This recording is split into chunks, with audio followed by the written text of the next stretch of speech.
Hey folks, man, this is Monk, and we are back with another best of episode on Classics of Cinematics. And I'm joined as always with my co-host. We got Bobby Blockbuster. Yo. Yeah, folks, so today we're going to be talking about the best shootouts from the movies, man. You know, pew, pew, pew. I got my trusty. Pew, pew. You know what I'm saying? Little Megatron. I keep that thing on me. Yeah, so without further ado, let's get into it, man. These are just going to be some of the most impactful shootout scenes from the movies. And I'm going to start with King of New York. And this scene is interesting in the movie. It's the raid scene. And at this point, oh man, that could have been on this list too. Frank White has already had a crazy shootout with the Chinese gangsters. That's a shootout in itself, yes. So now he's sitting on all this cocaine that he stole from them after he murdered the whole gang. And then, interestingly enough, he's trying to sell this stuff. So at this point, the police force that has been after him, they decided to take the law into their own hands, even though they are the law, which is kind of crazy. So they decided to go vigilante. They send one of their guys in to set up this deal. And while that's going down, they decide to raid Frank's operation. And at the same time, there's a party going on. So all the gangsters, they up in this joint high as hell off of cocaine. They doing whatever. They got bitches. They got blue lights. Blue light special. And it goes down, man. And it's funny, one of the characters yells, "It's the police!" And all of a sudden, everybody activates. A man, Fishburne, pops up with his two pistols. The other guy, I don't know his name, with the shades, who looks like Kumo D. He's out there going crazy. Yo, it's crazy, man. It's a wild shootout. And what I like about this one, besides the action that's going on with the gangsters, man, it leaves this building. This is just the initial thing. So Frank and them, they're scrambling to get out of here. And the cops are just, trying to fight and shoot everything. But his cops are taking a lot of casualties. But then it goes to the streets, man. It's a shootout with a car chase built in. Yo, I love that guy that is getting shot while he's high.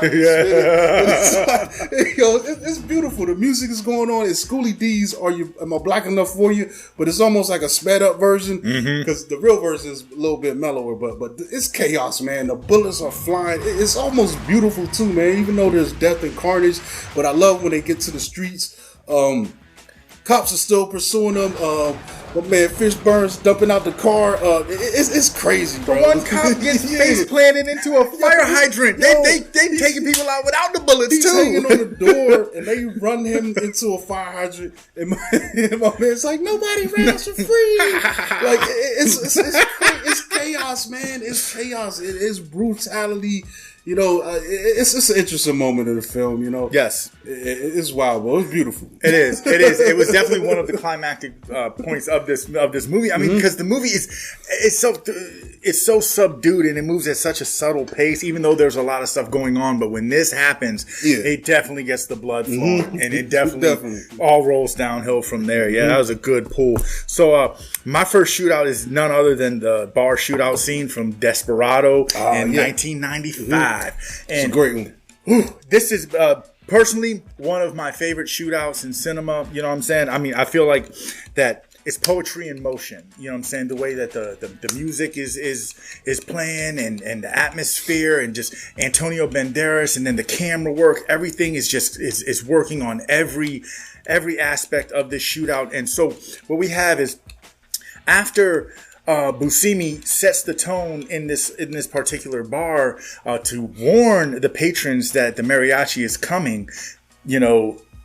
The mariachi comes, walks in, cool as a cucumber, and he only has one question for everybody. He's like, "Man, you looking for some work? You know what I'm saying? I can play the guitar. Where's Bucho?" Right? Yeah, and next thing you know, they're already on high alert. So soon when he walks in, they take the guitar case away from him. He's like, "Look, man, it's all good. Hands up." They hit the guitar case open. At first it's the guitar, but then that thing opens up. They're like, "It's him." All them guns, all them grenades, all the fully armed to the T. And he puts his arms up, and then next thing you know, the two guns come out the sleeves, and he proceeds to lay out everyone in the bar. And they are strapped with fully automatic weapons, submachine guns, assault rifles, and he's just he's just double fisted. And he's just doing it. I mean, it's almost like he's dancing through the bar. He's shooting people on top of the bar, under the bar, across the bar. He's shooting the ceiling fan to smack people in the face on the floor. I mean, he's doing everything under the sun that one can do. You know what I'm saying? And the crazy thing is with all these weapons that he had in his suitcase, he ain't go to the suitcase once. He did all this work with those 2 guns, and then once he cleaned enough of the room, he started using the guns from the dead people against the ones that were still living. You know what I'm saying? It's a beautiful scene, man. Also the physicality, he's jumping around, not the standard just bow. He's moving, yo. No. That's why it's hard for him to get hit. And I love the fact that it's a small space too. Yes. There's nowhere to go. It's really claustrophobic environment, and he's doing crazy stuff. Very condensed. When he kicks my man up in the air. Yes. It's cool, That's man. What I'm saying. It's wild, man. Yes. Yeah. This is definitely one of the ones. But you could also see a lot of the John Woo influence in this, man. Absolutely. Absolutely. My next one is going to be Taxi Driver, man. And the reason I picked this is going to be the final scene pretty much in Taxi Driver. And what I like about this is the realism in the way that it was staged, man. This is one of the ones that I think I hold in high regard because it shows the reality of the violence that's going on when the shootout happens, man. And we're so used to seeing this stuff like even with the Desperado scene, as fun as it is, it's really highly choreographed and staged. But a lot of times, man, when guns got to come into play, it's not so smooth. It's not so slick looking. It's violent. It's jarring. Like even our character's reaction at this point. I forgot his name. De Niro's character. Bickle. Travis Bickle. And he's on the edge at this point, man. He's basically going in to save this young child prostitute that somehow he's fixated on. Yeah. And he's trying to save her. And by all intents and purposes, she's been shown in this film to be perfectly fine with whatever the situation is going on, even though it is morally wrong. But he goes up to the pimp, and the first guy that gets it is our pimp, Harvey Keitel. Played by Harvey Keitel. Yeah, he got right in the belly. Bam! Which is a horrible place to shoot somebody, man. Because if you don't kill him, then I might have to wear a shit bag for no reason. And that's if you still live, because you can still slowly bleed out. Yeah, it's brutal, man. But that's the first thing. So then he gets inside, and the pimp, the main guy's in there, and him and that guy go at it. Actually, and it's crazy to me, man. Shot his hand off, dog. Fingers. So not it's like this guy that's running this thing shoots his hand off because he hits him with the 45 caliber, the long barrel, man, and this hand just boom. You know what I'm saying? And then there's another guy in there. He gets it. It's also the desperation of a shootout. These guys are still fighting them. There's knives even pulled with this thing, man. It's nasty. It's a really gritty, dirty confrontation, man. You know what really makes it feel real too is that Bickle is taking his licks too. Yeah, he gets shot in the neck. Yeah. I mean, he's getting wounded as he's cruising through, as he's trying to be this savior. But he's finding out that, like you said, this is not as easy as it seems in the other movies. He just got shot in the shoulder with a 38. Yeah, and he's it's hard to just take people out. Like, they're not just one and done. I mean, you don't just shoot them once and then they roll over and die. You know what I'm saying? We're all in this little corridor fighting for our lives. Yes. Like, as much as I love the John Woo and all that stuff, this is really one of the most realistic shootouts that we've seen in film at this point. By far. For it to come out when it did and be shot and staged, you know how it is? It's crazy. Because also, what's interesting, he gets shot in the neck here, man. And that's crazy. Like, it's showing the adrenaline and stuff like this that's involved with like he knows he got hit, but you could tell like he's unfazed. He's not feeling it. No. And most people aren't going to feel the pain of this kind of encounter until that rush goes off, you know what I'm saying? And the other thing that's really just jarring about this is when it comes to a close. I mean, he's covered in blood. Everybody's dead. He saves young Iris, but then like you can tell like by this point he is now got like this severe PTSD going on. The cops come in, they about to lay him down, and the only thing he does is he's like, "Go ahead, I'm already gone." Like you can see that he was not present when he was doing this. You know what I'm saying? He was mentally just checked out, which that also adds to a severe level of realism. Yeah, it's interesting to see, man. Crazy film, crazy. Definitely. All right, well, I'm gonna match that crazy on a different kind of level. My next pick is the T-800 Assault on the Police Station from 1984's Terminator. This one is oh man, it's wild, and I love it because of the build-up. This scene happens shortly after Reese and Sarah Connor are detained by the police, and Arnold, it shows him or the T-800, it shows him in the hotel room. He's dressing his wounds. You get all the crazy stuff going on. So we see now that he is a machine. He cuts his eyeball out, puts on the cool guy shades, and he's ready to go to work. Goes into the police station because he knows that Sarah Connor is there. Asks, lets them know, hey man, I'm here to see Sarah Connor. I'm a friend. They say, I'll just go ahead and wait. We get the iconic phrase, I'll be back. He leaves, drives through the window, takes the first dude out with the car, and you might consider him the lucky one because everybody else proceeds to get the work. I mean, he's double. I'd rather get shot, bro, than crushed by a car. That guy's alive. He's sitting in the back too. The T-800 is walking through the police station, double fisting a fully auto submachine gun and a Mossberg shotgun, and everybody's getting laid down one by one. He's going through each room. Anyone who comes out trying to do their police duties getting got. Everybody in the building dies except for Sarah Connor and Reese, and that's because they were the only ones who had the wherewithal of what they were dealing with. Mainly Reese. And the thing is that like the way this was shot and the way that the Terminator is just systematically going through this building. I mean, what really makes it work from a shootout aspect is like you never lose sight of the fact that this is a machine. This is a killing machine, and he is doing just that. POV point you know what I'm saying? Yeah, you are watching him just systematically run through the police station and take out every living, breathing person that's going to stand in the way of his objective to kill Sarah Connor, and that is the kind of person that you don't want on your back.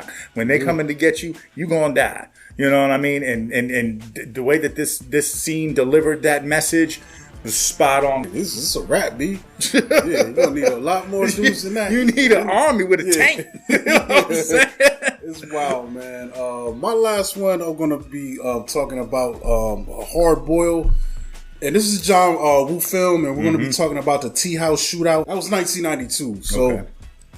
Think about these John Woo films, man. He brought this gun violence to another level, man. He made it art, in my opinion, man. The shootout scene, man. Interestingly enough, it's takes place in a tea house, and it's kind of cool, man. You see a bunch of guys standing around, but our hero in this film, Tequila, is there for a sting operation, man. He knows these guys are dealing guns, and it's interestingly enough, they roll up to the table with these little bird cages, so they look like they're trading birds, but meanwhile, inside the bird cages on the bottom, that's where the pistols are, you know, and he knows this, so he's here to on the stakeout, and he's got his buddy with him, which is also crazy. It's just him and his man, you know. A whole restaurant full of people. I don't even know where there's any backup or anywhere, you know. I think the cops throwing teapots. I think the cops end up coming from the chaos. So to set it off, to announce that this the police here, he throws a boiling hot teapot at this first guy, which is kind of messed up, man. Not only is it going to hurt you, because teapot's kind of hard, but then it's going to burn you. But then the water's going to spill on you, so that's like napalm. That's going to burn you. And then all chaos erupts, man. Yes. Everybody pulls their hammers, and it goes down. The crazy thing about this scene is they found this location. It was a tea house that was condemned for renovation or whatever, or they were going to tear it down. So they got to do whatever they wanted to this place, and they basically tear the part out, place down with the squibs and all the shots and explosions, you know, that's going on in here. And it's crazy, man. It's chaos. There's like 40 guys in here that him and his partner are going against, man. And what I like about this stuff, the elevation of the shootout. It's not just who has the biggest gun. My man, Chow Yun Fat, and these guys they're almost like gunfighters, like in a different sense, where they're they're not only shooting the guns, but the physical movement, the dodges, the rolls, the jumps that just take this over the top, man. There's a part where he's coming down the steps, shooting at the bad guys, and he leans up against the back of the steps and to hold him up, and he pretty much slides down in the way as he's stepping down, and he's just like, it's one of the illest shots in the joint. He's just like, bow, bow, bow, as he's like, it makes the cover of the movie. And what's cool too is during the shootout, we're also getting a lot of these slow motion montages. Like you can see, like you can see where like films like The Matrix might have gotten their shootout scenes from due to this, like you said, like the body contorting and the bullet dodging, and then these slow motion. Just it really adds to the intensity of what's going on. Things like that. Like all those films have borrowed from this. Any film with a shootout now owes. It's DNA. The essence of it is coming from this John Woo stuff that was being done at this time. My other favorite point too is later on, him and the main bad guy, they're cornered each other. He's at this point his partner got shot too, man. So Tequila's mad, yo. Tequila's just one of these unhinged officers, man. This is a step slide. I love this shit, man. It's just so cool the way he comes down these steps. But and so they're pinned down, right? And his partner stands up and gets shot up. And then Tequila gets mad, yo. He basically runs up on the bad guy. The bad guy is shooting at him with this crazy Uzi looking joint. My man Tequila jumps up over the table, rolls over the table, closing the gap, closing the distance between the guy. He hits the roll and lands. He's right in this guy's face with the pistol. And then this is one of my favorite shots too. He's looking the guy dead in the face, and we see Tequila's face is covered in flour now because it's like the kitchen, you know. And he squeezed the trigger, and boom, all of this fucking blood just splatters his face. It's amazing, man. It's a way that they made this carnage and this chaos. That it's affectionately known as the ballet of bullets when we're talking about some of these John Woo action films, man. And that's exactly what it looks like, man. I mean, it's beautiful art. Like you said, I mean, the way that it's just presented on screen, and just think of all of the effort that went into making this what we see on delivered on screen. I mean, just oh my gosh. Yeah, man. And the actors involved, man. Yes. It's beautiful, dude. All the choreography. Yeah, it's a beautiful thing right there. One of by far the best shootouts ever. Yeah, man. Ever. This thing is not just personal opinion, just ever and cinematically. You know what I'm saying? Definitely. So I'm gonna close this thing out, man, with the mansion invasion from Tony Montana, from none other than 1983 Scarface, dog. I mean, you can't forget about him, you know. So, what I like most about this is this build up. You know, Tony is at a point where he's went from the bottom to the top, and now he's falling again, and he is just he feels he has no options left. And what really sets him over the edge is when he finds out that his homie Manolo married his sister. Well, he didn't know they were married. He found out his sister was at Manolo's house, kills Manolo, abducts the sister, takes her back to his house. And this scene starts with Gina, the sister, coming into his office, all coked up and everything. And she's mad at him, obviously. And she's got a little 6-shooter, Saturday Night Special situation.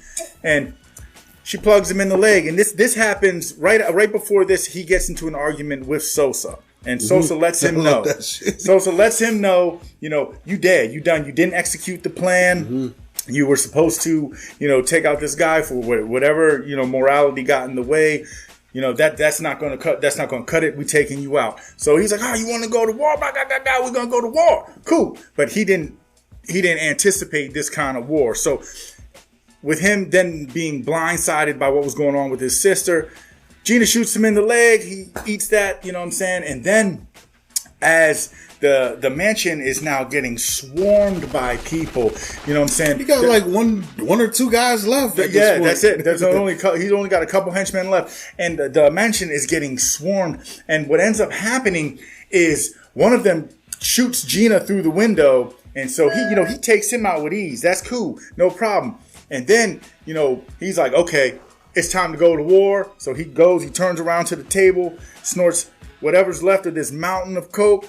He gets ready. He didn't even put a dent in that. No, he did not. Looked the same. He put his whole face that in it. looked the same from the moment we seen it. Yep. Which was way before this. Yes.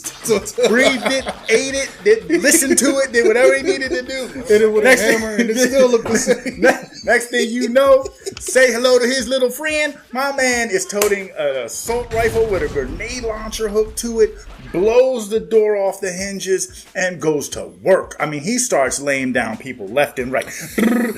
Anyone who was establishing a perimeter up He didn't do bad for someone that was like just coked out of his mind and really not really trying to do no kind of strategy. Yeah, that's the thing. I mean, he's laying down. What he was able to do, he was able to take the people out that were lined up on the steps, take the people down, at the bottom, and then he was able to take people out as they were coming in the door. The problem is, like, if he was sober, do you think he would have did better? No. And he didn't get shot? Like, would he have done better? No. I think he could have lasted a little bit longer. I think the coke helped him. I think he could have lasted a little bit longer. Because there's so much of it, too, where he's just out in the open, like, and I'm like, bro. I think the coke helped him. I think the coke helped him. And then, so here's the thing. So then, he does get tagged a couple times. Now, he did have the wherewithal to start using bodies as shields and stuff. He's blowing up people. Bro. You done took like he's done. You know what I'm saying? And then here's the thing. Once he starts eating bullets. Too, why are you talking to them? He starts talking shit. He starts eating bullets, telling me, your bullets, I eat your bullets, I eat your bullets. Man. He's talking shit. And then here's the thing. What I love about this scene more than anything is for a brief moment, for a brief second, as a viewer, you think he's going to get out of this. He's going to find a way. He's going to find a way to get out of this. And with that being said, in all the other shootouts, unless you're following the hero, the villain is not going to win. He's not going to make it. And all odds were pointing towards Scarface. Tony Montana he's gonna die. And so he's eating the bullets. Your bullets can't do shit to me. And the next thing you know, he gets plugged in the back with the shotgun by the sunglass wearing guy. My man just creeps in through the open window with the cool sunglasses on. Kind of looked like the Terminator slightly. Plugs him with the shotgun, shoots him in the back. Tony Montana falls in the pool. And it's a wrap for him. But man, I love this shootout because it's just so much energy. It's so much energy involved. And like I said, just that glimmer of hope, making us think that he's going to find a way to pull it through. That doesn't happen too often in shootout scenes. I think that's it, folks, man. We can wrap this thing up, and we're going to probably revisit this one, man, because there's definitely a lot of classic shootouts that we could definitely talk about. You know what I'm saying? So make sure you check us out, man. Subscribe to the channel. Catch me at Monkey Blood on Instagram and Twitter. And you can catch us at Classics of Cinematics on Instagram. Make sure you like, subscribe. Check below to check out the merch. And yeah. And it's Bobby Blockbuster. As always, you can catch me on this show or on our film review show. Or out there in the real world somewhere. But not getting in no shootouts, though. I leave those things alone. That's what's up, man. All right, so we out.